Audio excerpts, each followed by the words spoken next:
اب ذرا غور سے سنیے گا، اور یہ بخاری شریف کی حدیث ہے۔ حضرت ابو ہریرہ رضی اللہ تعالیٰ عنہ اس حدیث کے راوی ہیں۔ نبی پاک علیہ الصلوۃ والسلام نے فرمایا کسی عورت سے نکاح کے لیے 4 چیزوں کو مد نظر رکھا جاتا ہے۔ نارملی 4 چیزیں، یہ 4 میں سے کوئی 1-2 چیزیں لوگ دیکھ رہے ہوتے ہیں۔ نمبر 1 اس کا مال، پیسے والی ہے کہ نہیں۔ نمبر 2 حسب نسب، خاندان کیسا ہے۔ نمبر 3 حسن و جمال، اور نمبر 4 کچھ لوگ ہوتے ہیں جو دینداری بھی دیکھتے ہیں۔ آقا فرماتے ہیں تمہاری ناک خاک آلود ہو یا تمہارا ہاتھ خاک آلود ہو، تم دیندار عورت کے حصول کی کوشش کرو۔ یعنی دینداری کو فوقیت دینی چاہیے۔ احادیث کا یہ مضمون بھی ملتا ہے کہ جو کسی عورت سے عزت کے لیے شادی کرے وہ ذلیل کر دیا جاتا ہے، کوئی دولت کے لیے شادی کرے وہ غریب اور فقیر کر دیا جائے گا، اور جو دینداری کے لیے شادی کرتا ہے اللہ اسے عروج، برکت اور خوشیاں عطا فرماتا ہے۔ تو موسٹ پریورٹی، پہلی ترجیح کیا ہونی چاہیے؟ یہ ہے تھوڑا سا مشکل، اصل میں یہ باتیں جو ہے نا نوجوانوں کو سمجھ نہیں آتی۔ جو شادی شدہ ہے نا، یہ شکل و صورت جو ہے نا، یہ اس کی اہمیت بعد میں بہت تھوڑی رہ جاتی ہے۔ آج نوجوان اور لڑکے لڑکیاں ایک امیجنیشن میں ضرور ہوتے ہیں کہ چہرہ کیسا ہو، خوبصورتی کیسی ہو، لیکن شادی کے کچھ عرصے کے بعد چہرے کی وہ اہمیت نہیں ہوتی جو اخلاق کی ہوتی ہے، جو کردار کی ہوتی ہے۔ خوبصورتی ہی سب کچھ نہیں ہے زندگی میں، ایک بات دل خوبصورت ہونا چاہیے، اس کے اندر اخلاق ہونے چاہیے، اور سب سے مین چیز دینداری ہے۔ اب میں یہاں جو بزرگ بیٹھے ہیں ان سے ایک بات کرنا چاہوں گا کہ چلے یہ تو لڑکوں کی خواہش، لڑکیوں کی بات ہو گئی، ماں باپ کی خواہش کیا ہوتی ہے؟ فیملی ممبر سے پوچھیں، کسی بزرگ سے پوچھیں، بھائی آپ کو اپنے بیٹے کی شادی کرنی ہے، بہو کیسی چاہیے؟ تو وہاں بھی یہی ہوگا، خوبصورت ہو، پڑھی لکھی ہو، سمجھدار ہو، گھر گرستی آتی ہو، خاندان بڑا ہو، بس یہ 4-5 چیزیں۔ آج رشتہ ڈھونڈتے وقت دینداری کون چیک کرتا ہے؟ آپ نے کبھی یہ سوچا؟ اب میں ایک بڑی عجیب بات کرنے جا رہا ہوں، علماء نے کتابوں میں یہ بات لکھی ہے کہ علماء فرماتے ہیں کہ اس نوجوان پر اپنی ہونے والی اولاد کا حق ہے جس کی ابھی شادی نہیں ہوئی۔ جی ہاں، جس کی شادی نہیں ہوئی نا، اس کی اپنی اولاد کا ایک حق ابھی سے اس پر ہے، اور وہ حق کیا ہے کہ وہ اپنی ہونے والی اولاد کے لیے اچھی ماں تلاش کرے، کیونکہ ماں ہی پہلی درسگاہ ہے۔ ماں ہی اچھی نہیں ہے، ماں ہی دیندار نہیں ہے، ماں ہی برے کاموں میں ہے، تو اس کی اولاد کی تربیت کیسی ہوگی؟ یعنی آپ نے اپنی ہونے والی اولاد کے ساتھ ظلم کیا اگر آپ نے ان کے لیے اچھی ماں تلاش نہ کی۔ سیدی غوث اعظم رضی اللہ تعالیٰ عنہ کی ہم نام کی مالا جپتے ہیں، غوث پاک کے غلام کہلاتے ہیں، سارے تقریباً قادری بیٹھے ہوں گے، پیرانے پیر کے چاہنے والے ہیں نا۔ غوث پاک کی شان کیا تھی؟ مدرسے میں گئے، قاری صاحب نے کہا پڑھو بسم اللہ الرحمن الرحیم، میرے غوث پاک نے بسم اللہ سے شروع کیا اور 18 پارے زبانی سنا دی۔ قاری صاحب نے کہا پہلا دن ہے مدرسے میں، پہلے دن تو بچہ بسم اللہ مشکل سے پڑھتا ہے، تم نے زبانی 18 پارے سنا دیے، اور بھی سناؤ۔ کہ اتنی یاد ہے؟ کہ کدھر سے یاد کیے؟ کہ میں جب ماں کے پیٹ میں تھا میری ماں 18 پاروں کی حافظہ تھی، ماں تلاوت قرآن کرتی تھی، ماں کے پیٹ میں ہی میں نے قرآن یاد کر لیا۔ وہ حافظہ تھی تو بچے کو برکت ملی نا۔ اب جو ماں فلمیں دیکھنے والی، گانے سننے والی، بے پردہ گھومنے والی، نمازیں قضا کرنے والی ہوگی، اس کے پیٹ میں جب بچہ ہوگا تو کیا اثر پڑے گا بچے پر؟ خاتون جنت بی بی فاطمہ نبی پاک علیہ الصلوۃ والسلام کی شہزادی نے حسنین کریمین کو کیسے پالا ہے؟ یہ جنت کے پھول ایسے ہی نہیں ہیں۔ بی بی فاطمہ جب جھولا جھلاتی تھی تو قرآن کی آیتیں پڑھا کرتی تھی، بچپن سے قرآن سنا ہے حسنین کریمین کے کانوں نے۔ ہمارے بچے کیا سنیں گے اگر ماں دیندار نہ ہوئی؟ صرف خوبصورتی، صرف پیسہ، صرف جہیز۔ نہ کریں ایسا، وہ بچے بھی نہ کریں ایسا، اور ان کے ماں باپ بھی نہ کریں ایسا۔ سب سے پہلی چیز رشتہ کرنے سے پہلے جو دیکھنی ہے وہ اس کا عقیدہ دیکھو، اس کے ایمان کیسا ہے۔ بہت زبردست خوبصورت بھی ہے، پیسہ بھی ہے، جہیز بھی لائے گی، مگر اللہ رسول کے بارے میں عقیدہ اچھا نہیں ہے، اولیاء کے بارے میں کچھ اور سوچتی ہے، غوث پاک کی 11ویں منانے کو شرک سمجھتی ہے، اگر ایسی عورت ہے جو میلاد منانے کو جناب بدعت سمجھتی ہے، اگر ایسی عورت تمہارے گھر میں آ گئی جو صحابہ کرام یا اہل بیت اطہار کے بارے میں برے خیالات رکھتی ہے، بتاؤ نا کس کام کا اس کا پیسہ، کس کام کی اس کی خوبصورتی جو میرے پورے گھر کے عقیدے کو برباد کر کے رکھ دے۔ اس باپ پر تف ہے اور اس نوجوان پر بھی تف ہے کہ جس نے شادی کرتے وقت یہ نہ دیکھا کہ میری ہونے والی جو بیوی ہے اس کا عقیدہ کیا ہے، اور پھر نماز پڑھتی ہے کہ نہیں، پردہ کرتی ہے کہ نہیں۔ ارے اگر بے نمازی اور بے پردہ عورت تمہارے گھر میں آتی ہے تو وہ کیا بچے کی تربیت کرے گی، اور تمہارے آئندہ آنے والی نسلوں کا کیا ہوگا۔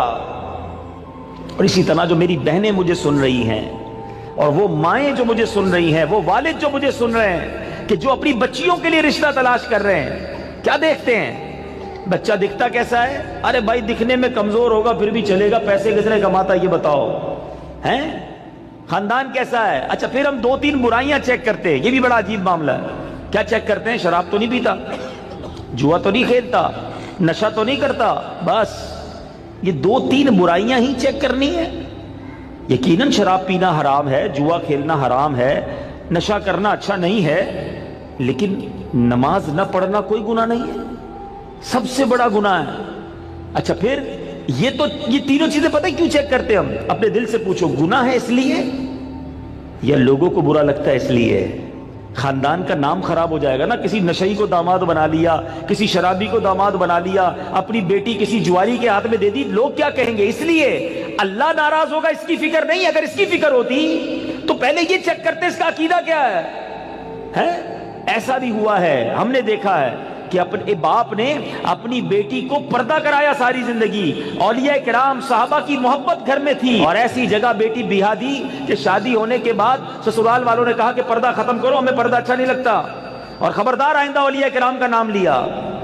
اب باپ سر پکڑ کے روتا ہے، پتہ نہیں اپنی بیٹی کدھر دے دی۔ اب خیال آیا تمہیں، پہلے نہیں سوچنا تھا؟ رشتے میں سب سے پہلے عقیدہ ہے، مگر جو کسی کا آقا ہو اس کی تربیت ایسی کی جا رہی ہے تو مجھے بتائیے آج کا ملازم ہمارا غلام تو نہیں ہے نا؟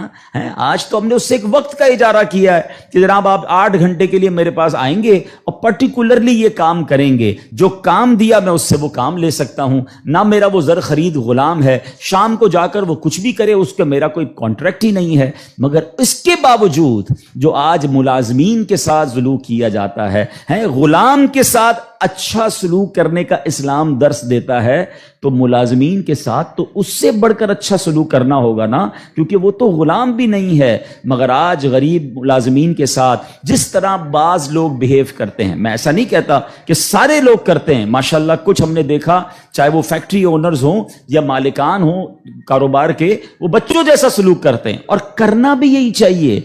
وہ غریب ہے تو اس کا مطلب یہ نہیں کہ اس کے پاس دل نہیں ہے، اور اسلام ہمیں حقوق بیان کرتا ہے اور ہمارے صحابہ نے اس کو کس طرح امپلیمنٹ کیا۔ اب یہاں ایک بات ذہن میں رکھنی ہے، نبی پاک کی ایک حدیث یاد رکھیے گا، میرے آقا علیہ الصلوۃ والسلام فرماتے ہیں من آذا مسلمن فقط آذانی ومن آذانی فقط آذ اللہ، جس نے کسی مسلمان کو تکلیف دی۔ اب اس میں کہیں بھی ایسا نہیں ہے کہ اپنے برابر کے مسلمان کو تکلیف نہیں دینی ہے۔ میں چیمبر آف کامرس کا ممبر ہوں تو کسی چیمبر آف کامرس کے ممبر کو تکلیف نہیں دینی، میں فیکٹری مالک ہوں تو کسی فیکٹری مالک کو تکلیف نہیں دینی، میں ایک ایلیٹ کلاس یا اچھی کلاس کا رہنے والا ہوں تو اپنی طرح کے لوگوں کو تکلیف نہیں دینی۔ یہ مطلقاً حدیث ہے، من آذا مسلمن، ٹھیلے والے کو بھی تکلیف نہیں دینی جو مسلمان ہے، جو جناب میرا ملازم ہے اسے بھی تکلیف نہیں دینی، جو میری فیکٹری کا دروازہ کھولتا ہے مجھے اسے بھی تکلیف نہیں دینی۔ بلکہ میں آپ کو سچ بات بتاؤں، یہ وہ لوگ ہوتے ہیں کہ جن کے ساتھ اچھا سلوک کر کے ہم اپنے رب کو بہت راضی کر سکتے ہیں۔ اب ایک اور واقعہ سنیے، اور سبحان اللہ یہ واقعہ بھی حضرت بلال حبشی ہی سے ریلیٹ کرتا ہے۔ اب آپ ایک اور بات سمجھیے، حضرت بلال حبشی کا بیک گراؤنڈ کیا تھا؟ حبشہ جو ہے وہ ایتھوپیا کو کہتے ہیں، آج کل وہ ملک ایتھوپیا ہے، ٹھیک ہے نا؟ اٹ مینز وہ افریقن تھے، عرب کے اندر ایک افریقن غلام کے طور پر وہ آئے تھے، اور آپ نے بہت ڈیفیکلٹ لائف اسلام کے لیے گزاری۔ جو آپ کا آقا تھا نا امیہ، میں نے وہی کہا کہ باٹ کر لیتے تھے، خرید لیتے تھے، وہ بہت سخت اسلام دشمن تھا۔ اب امیہ کو جب پتا چلا کہ حضرت بلال مسلمان ہو گئے، اب اس نے حضرت بلال پر مظالم کے پہاڑ توڑ دیے. ابھی حیدرآباد میں ہم لوگ موجود ہیں, گرمی کا سیزن ہے, ہم شاید 10 منٹ بھی باہر گرمی میں کھڑے نہ رہ سکیں اس وقت, لیکن مکے کی گرمی, جن کو جو گئے مکے مدینے میں, حضرت بلال کو تپتی ریت پر وہ لٹاتا تھا. اجر عطا فرمائے حضرت ابو بکر صدیق رضی اللہ تعالیٰ عنہ کو. دیکھیں حضرت ابو بکر صدیق بھی بزنس مین تھے, یہ میرا ٹاپک نہیں ہے, ورنہ ایک بہت خوبصورت یہ بھی ٹاپک ہے کہ ہمارے صحابہ جو بزنس مین تھے انہوں نے کہاں کہاں پیسے خرچ کیے. میں اور آپ بھی کرتے ہیں, but what a right investment they did on that time. حضرت عثمان غنی کی انویسٹمنٹ دیکھیں, آج بھی حضرت عثمان غنی کا وقف مدینے میں جاری ہے, آپ کے علم میں ہوگا. بہرحال حضرت ابو بکر صدیق گئے اور امیہ سے کہا کہ بلال مجھے بیچ دو.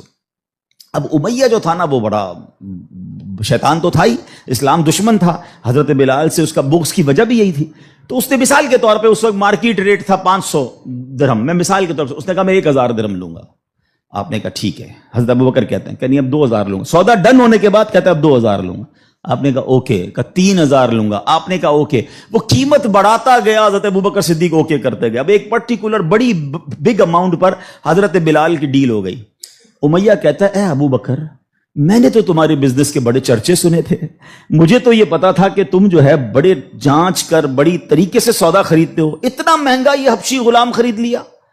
حضرت ابو بکر کے تاریخی الفاظ سنے, وہ کہتے ہیں امیہ تمہیں کیا معلوم بلال کی قیمت کیا ہے, تم اس سے زیادہ مانگتے میں اس سے زیادہ تمہیں دیتا.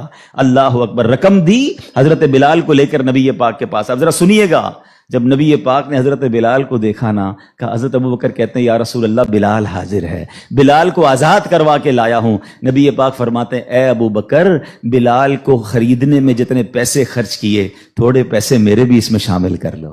اتنا پیار. اور حضرت بلال کے اس بیوٹیفل ڈیل میں حضرت ابو بکر نے کہا حضور میرا سب کچھ آپ ہی کا تو ہے, اگر میں نے کچھ خرچ کیا تو حضور یہ سب آپ کا ہے. اب حضرت بلال کا یہ بیک گراؤنڈ تھا, یاد رکھیے گا. اب مکے میں بڑے بڑے سردار بھی مسلمان ہوئے. آپ سب کو یاد ہونا چاہیے اسلامی تاریخ کا ایک ٹرننگ پوائنٹ تھا, اور وہ ٹرننگ پوائنٹ تھا فتح مکہ. ٹھیک ہے نا, فتح مکہ سے پہلے 10,000 لوگ مسلمان ہوئے. میں تھوڑا سا 1-2 منٹ میں تھوڑا سمرائز کر دوں تاکہ آپ میرے ساتھ اور انوالو بھی ہو جائیں, اور یہ تاریخ پتہ ہونی چاہیے. فتح مکہ ہوتی ہے 10 ہجری میں. 10 ہجری کا مطلب 8 ہجری میں, معاف کیجیے گا, فتح مکہ ہوتی ہے 8 ہجری میں. 8 ہجری کا مطلب ہے کہ نبی پاک علیہ الصلوۃ والسلام نے جو 40 سال کی عمر میں اسٹرگل آف اسلام شروع کی, اس کے 13 سال مکے میں گزارے, 8 سال مدینے میں گزارے. 13 اور 8 کتنے ہو گئے؟ 21 سال. 21 ایئرز میں 10,000 مسلمان ہوئے تھے. سمجھ رہے ہیں بات کو؟ اور اب کانکر ہوتا ہے مکہ. جب مکہ فتح ہوا اور تمام مظالم کرنے والے لوگ موجود تھے, سرداران مکہ موجود تھے, اور ان کو پتا تھا آج ہمارے تکہ بوٹی کر دیے جائیں گے, آج ہمارے سر قلم کر دیے جائیں گے, کیونکہ ہم نے تو اتنا ستایا ان کو, مکہ چھوڑ کے مدینے جانا پڑا. مگر اینڈ آف دا ڈے جو نبی پاک کا شاندار فیصلہ تھا کہ آپ نے سب کو معافی کا اعلان فرما دیا, یہاں تک کہ صحابہ کرام کی جن پراپرٹیز پر مکے کے کفار نے قبضہ کر لیا تھا, میرے آقا نے کہا وہ پراپرٹیاں بھی تمہیں ہم واپس نہیں لیں گے, وہ بھی تمہاری ہو گئیں. اس معافی کا فائدہ کیا ہوا یہ سمجھنا بہت ضروری ہے کہ 10,000 مسلمان ہیں 21 سالہ کوشش میں, اور سن 10 ہجری میں آفٹر 2 ایئرز جب میرے آقا فتح مکہ کے بعد حج فرماتے ہیں, جس کو ہم حجۃ الوداع کہتے ہیں, اور خطبہ حج کے موقع پر میدان عرفات میں 1,24,000 صحابہ اکرام ہوتے ہیں. معافی کا فائدہ دیکھ رہے ہیں؟ ہم کہتے ہیں بدلہ لوں گا, دشمنی چلے گی, نسل در نسل چلے گی, مٹا کے رکھ دوں گا, چھوڑوں گا نہیں. لڑائی کر کے دیکھ لو یا معاف کر کے دیکھ لو. ایک معافی نے اسلام کو کہاں پہنچایا؟ 10,021 سالوں میں, اور معافی کے بعد ودن 2 ایئرز 1,24,000 صحابہ کہاں موجود ہیں؟ عرفات کے میدان میں موجود ہیں. اینڈ فرام دیٹ ڈے, ایک اور بات, ہسٹری پڑھیے اسلام کی, فتح مکہ کے بعد اسلام نے جو ٹیک آف کیا ہے, آج تک اسلام پیچھے نہیں گیا. 200 کروڑ مسلمان ہیں آج دنیا میں. یہ فیضان ہے فتح مکہ کے اس اعلان کا, لا تثریب علیکم اليوم, آج تم سب آزاد ہو, تم سے کوئی سوال نہیں ہوگا. اور اس کے بعد سے اسلام کو جو عروج ملا. لیکن بھائی تربیت کا ٹائم تھا نا, جب یہ فتح مکہ ہو گیا نا, تو پیارے آقا علیہ الصلوۃ والسلام نے اب مکے کی چابی, کعبے کی چابی ملی, اور اب کعبے کی چھت پہ اذان دینی تھی. یعنی ایک طرح سے یہ ایک وکٹری کا اعلان تھا. تو نبی پاک نے کس کو کہا؟ حضرت بلال کو کہا کہ ایک بلال جاؤ اور کعبے کی چھت پہ اذان دو۔ اب جو سرداران مکہ تھے نا، وہ کہتے ہیں یار ہم اتنے بڑے بڑے سردار، اتنی بڑی فیملی سے تعلق رکھنے والے ہیں، اتنا پیسہ ہمارے پاس، اتنے بڑے قبیلے کے سربراہ، اور آج اتنے عظیم موقع پر جو فتح مکہ کے بعد اذان دینے کا موقع، وہ بھی کعبے کی چھت پر، وہ کس کو دیا جا رہا ہے؟ ایک حبشی غلام کو۔ اللہ اکبر! یہ خبر نبی پاک تک پہنچ گئی کہ کچھ لوگ بے چین ہیں، کچھ لوگوں کو یہ برا لگ رہا ہے کہ بلال کو یہ موقع کیوں ملا، ہم بڑے خاندان والے، ہم پیسے والے۔ پیارے آقا علیہ الصلوۃ والسلام نے ان کو بلایا۔ پہلے تو نبی پاک نے سوال کیا کہ کیا آپ لوگ ایسی باتیں کر رہے تھے؟ کہ جی حضور کر رہے تھے۔ اب نبی پاک نے کیا فرمایا؟ نبی پاک کی گفتگو سے پہلے قرآن کی آیت نازل ہوتی ہے، اور رہتی دنیا کے لیے ایک اصول بیان ہو گیا۔ اب یہ اصول مجھے اور آپ کو یاد رکھنا ہے۔ اللہ کریم قرآن میں ارشاد فرماتا انا اکرمکم عند اللہ اتقاکم، فرمایا بے شک اللہ کے یہاں تم میں زیادہ عزت والا وہ ہے جو تم میں زیادہ پرہیزگار ہے۔ یہ وہ فارمولہ ہے جو مجھے یاد رکھنا ہے۔ پیسے والا زیادہ عزت والا نہیں ہے، جناب میں فلاں چیمبر کا صدر تو وزیر نائب صدر تو فلاں علاقے کا ہیڈ تو جناب قومی اسمبلی کا ممبر تو منسٹر یا جناب مل اونر، نہیں، فلاں خاندان میرے سر نیم میں یہ نیم لگتا ہے جس کی وجہ سے میرا بہت بڑا خاندان ہے۔ قرآن نے فیصلہ کر دیا ہے ان اکرمکم عند اللہ اتقاکم، اللہ کے نزدیک عزت والا وہ ہے جو زیادہ پرہیزگار ہے۔ وہ میرا ملازم بھی ہو سکتا ہے، وہ میرا خان سما بھی ہو سکتا ہے، وہ میرا غریب رشتہ دار بھی ہو سکتا ہے، وہ باہر ٹھیلا لگانے والا بھی ہو سکتا ہے، اگر وہ اللہ کی بارگاہ میں پرہیزگار ہے وہ سب سے زیادہ، ہم سب سے زیادہ عزت والا ہے۔ اور یہی اسلام کا حسن ہے۔ اچھا مزے کی بات یہ ہے، ایک طرف تو یہ حسن ہم پریکٹیکلی بھی پریکٹس کرتے ہیں۔ مثال کے طور پہ بعض اوقات آفس میں نماز کا ٹائم ہو گیا اور ہمارے کسی ملازم میں کوئی باشرہ ہے یا حافظ صاحب ہے یا اچھا تلاوت کرنے والا ہے، ہم اس کو کہتے ہیں حضرت آپ نماز پڑھا دیں۔ بالکل اچھی بات، یہ تو اعلان ہے نا کہ بھائی آپ سیٹ ہیں، آپ پیچھے ہیں، اور امامت کون کر رہا ہے؟ ایک نارمل سا انسان ہے، لیکن وہ عبادت گزار ہے، اس کو قرآن آتا ہے، مگر صرف نماز کی حد تک۔